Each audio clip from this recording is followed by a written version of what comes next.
हरे कृष्णा, राधे राधे। एक बार फिर स्वागत है आपका हमारे यूट्यूब चैनल पर एक नई वीडियो के साथ। जैसा कि आप सभी को पता है कि हम हर रोज़ हमारी वीडियो में श्रीमद् भागवत गीता का पाठ करते हैं और जहां से हमने कल पाठ समाप्त किया था वहीं से आगे आज हम शुरू करेंगे।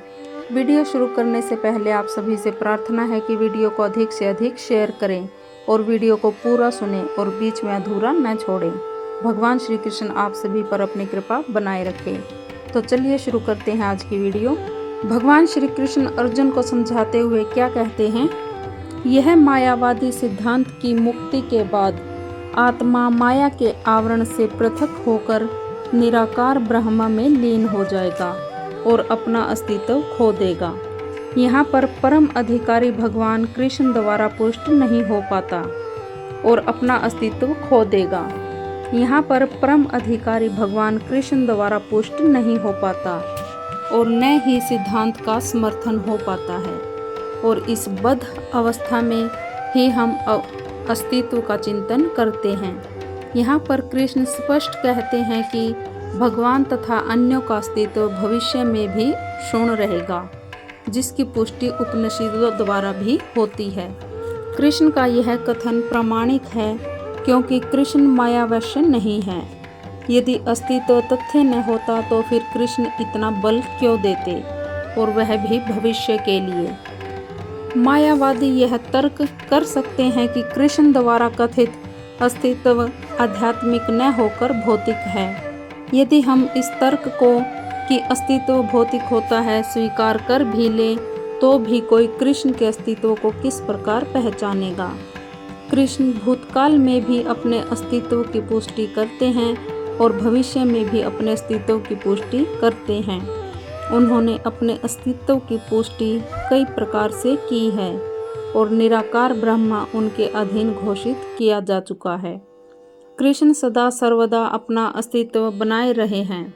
यदि उन्हें सामान्य चेतना वाले सामान्य व्यक्ति के रूप में माना जाता है तो प्रामाणिक शास्त्र के रूप में उनकी भगवत गीता की कोई महत्ता नहीं होगी। एक सामान्य व्यक्ति मनुष्य के 4 अवगुणों के कारण श्रवण करने योग्य शिक्षा देने से असमर्थ रहता है। गीता ऐसे साहित्य से ऊपर है। कोई भी संसारी ग्रंथ गीता की तुलना नहीं कर सकता। श्री कृष्ण को सामान्य व्यक्ति मान लेने पर गीता की सारी महत्ता जाती रहती है। मायावादियों का तर्क है कि इस श्लोक में वर्णित द्वैत लौकिक है और शरीर के लिए प्रयुक्त हुआ है, किंतु इसके पहले वाले श्लोक में ऐसी देहात्म बुद्धि की निंदा की गई है। एक बार जीवों की देहात्म बुद्धि की निंदा करने के कारण यह कैसे संभव है कि कृष्ण पुनः शरीर पर उसी वक्तव्य को दोहराते? अतः यह अस्तित्व आध्यात्मिक आधार पर स्थापित है और इसकी पुष्टि रामानुजाचार्य तथा अन्य आचार्यों ने भी की है। गीता में कई स्थलों पर इसका उल्लेख है कि यह आध्यात्मिक अस्तित्व केवल भगवत भक्तों द्वारा ज्ञेय है। जो लोग भगवान कृष्ण का विरोध करते हैं उनकी इस महान साहित्य तक पहुंच नहीं हो पाती। अभक्तों द्वारा गीता के उपदेशों को समझने का प्रयास मधुमक्खी द्वारा मधुपात्र चाटने के सदृश है। पत्र को खोले बिना मधु को नहीं चखा जा सकता। इसी प्रकार भगवत गीता के रहस्यवाद को केवल भक्त ही समझ सकते हैं, अन्य कोई नहीं, जैसा कि इसके 4th अध्याय में कहा गया है। न ही गीता का स्पर्श ऐसे लोग कर पाते हैं जो भगवान के अस्तित्व का ही विरोध करते हैं। अतः मायावादियों द्वारा गीता की व्याख्या मानो समग्र सत्य का सरासर भ्रामक निरूपण है।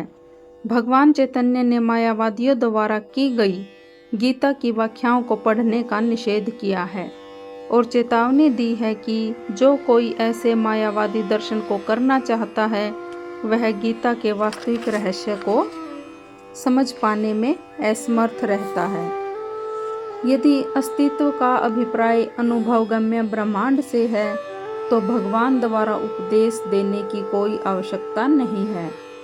आत्मा तथा परमात्मा का द्वैत शाश्वत तथ्य है और इसकी पुष्टि वेदों द्वारा होती है, जैसा कि ऊपर कहा जा चुका है। जिस प्रकार शरीरधारी आत्मा इस शरीर में बाल्यावस्था से तरुणावस्था और फिर वृद्धावस्था में निरंतर अग्रसर होता रहता है, उसी प्रकार मृत्यु होने पर आत्मा दूसरे शरीर में चला जाता है। धीर व्यक्ति ऐसे परिवर्तन से मोह को प्राप्त नहीं होता। प्रत्येक जीव एक व्यष्टि आत्मा है। वह प्रतिक्षण अपना शरीर बदलता रहता है, कभी बालक के रूप में, कभी युवा, कभी वृद्ध पुरुष के रूप में। जो भी आत्मा वही रहता है, उसमें कोई परिवर्तन नहीं होता। यह व्यष्टि आत्मा मृत्यु होने पर अंत्यगोत्वा एक शरीर बदलकर दूसरे शरीर में देहांतरण कर लेता है, और चूंकि अगले जन्म में इसको शरीर मिलना अवश्यंभावी है, चाहे वह शरीर आध्यात्मिक हो या भौतिक।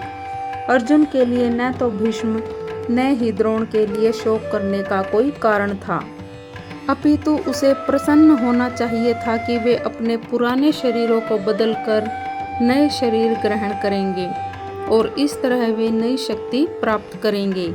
ऐसे शरीर परिवर्तन से जीवन में किए गए कर्म के अनुसार नाना प्रकार के सुखों उपभोग या कष्टों का लेखा जोखा हो जाता है। चूंकि भीष्म व द्रोण साधु पुरुष थे, इसीलिए अगले जन्म में उन्हें आध्यात्मिक शरीर प्राप्त होंगे, नहीं तो कम से कम उन्हें स्वर्ग में भोग करने के अनुरूप शरीर तो प्राप्त होंगे ही। अतः दोनों ही दशाओं में शोक का कोई कारण नहीं था। जिस मनुष्य को व्यष्टि आत्मा, परमात्मा या भौतिक और आध्यात्मिक प्रकृति का पूर्ण ज्ञान होता है, वह धीर कहलाता है। ऐसा मनुष्य कभी भी शरीर परिवर्तन द्वारा ठगा नहीं जाता। आत्मा के एकात्मवाद या मायावाद सिद्धांत मान्य नहीं हो सकता, क्योंकि आत्मा के इस प्रकार विखंडन से परमेश्वर विखंडनीय या परिवर्तनशील हो जाएगा, जो परमात्मा के अपरिवर्तनीय होने के सिद्धांत के विरोध होगा। गीता में पुष्टि हुई है कि परमात्मा के खंडों का शाश्वत अस्तित्व है, जिन्हें शर कहा जाता है, अर्थात उसमें भौतिक प्रकृति में गिरने की प्रवृत्ति होती है। ये भिन्न अंश नित्य भिन्न रहते हैं, यहाँ तक कि मुक्ति के बाद भी व्यष्टि आत्मा जैसे का तैसा भिन्न अंश बना रहता है, किंतु एक बार मुक्ति होने पर वह श्री भगवान के साथ सच्चिदानंद रूप में रहता है। परमात्मा पर प्रतिबिंबवाद का सिद्धांत व्यवहारित किया जा सकता है, जो प्रत्येक शरीर में विद्यमान रहता है। वह व्यष्टि जीव से भिन्न होता है। जब आकाश का प्रतिबिंब जल में पड़ता है, तो प्रतिबिंब में सूर्य, चंद्र तथा तारे सभी कुछ रहते हैं। तारों की तुलना जीवों से तथा सूर्य तथा चंद्र की परमेश्वर से की जा सकती है। व्यष्टि अंश आत्मा को अर्जुन के रूप में और परमात्मा को श्री भगवान के रूप में प्रदर्शित किया जाता है, जैसा कि चतुर्थ अध्याय के प्रारंभ में स्पष्ट है। वे एक ही स्तर पर नहीं होते। यदि अर्जुन कृष्ण के समान स्तर पर हो और कृष्ण अर्जुन से श्रेष्ठ न हो, तो उनमें उपदेशक तथा उपदिष्ट का संबंध अर्थहीन होगा। यदि ये दोनों माया द्वारा मोहित होते हैं, तो एक को उपदेशक तथा दूसरे को उपदिष्ट होने की कोई आवश्यकता नहीं है। ऐसा उपदेश व्यर्थ होगा, क्योंकि माया के चंगुल में रहकर कोई भी प्रामाणिक उपदेशक नहीं बन सकता। ऐसी परिस्थितियों में यह मान लिया जाता है कि भगवान कृष्ण परमेश्वर हैं, जो पद में माया द्वारा विस्मृत अर्जुन रूपी जीव से श्रेष्ठ हैं। हरे कृष्णा, राधे राधे। तो आज के हमारे गीता के अध्याय को हम यहीं समाप्त करते हैं। अगर आप सभी को वीडियो पसंद आई हो तो वीडियो को अधिक से अधिक शेयर कीजिए और हमारे चैनल को सब्सक्राइब कीजिए और घंटे का बटन ज़रूर दबाएं। जो भी सच्चे कृष्ण भक्त हैं वो इस वीडियो को खुद भी पूरा सुनेंगे और दूसरों को भी शेयर करेंगे। और पितृपक्ष में श्रीमद् भागवत गीता का पाठ करना और सुनना दोनों बहुत ही शुभ होते हैं, क्योंकि अब पितृपक्ष चल रहा है। तो आप जितना भी श्रीमद् भागवत गीता का पाठ करेंगे और सुनेंगे, उतनी ही आपके पूर्वजों को शांति प्राप्त होगी और हमें हमारे पूर्वजों का आशीर्वाद प्राप्त होता है। तो पितृपक्ष में आप जब भी गीता का पाठ करें या सुने तो उसका पुण्य फल अपने पूर्वजों को अर्पित कर दें। भगवान श्री कृष्ण आप सभी पर अपनी कृपा बनाए रखें। हरे कृष्णा।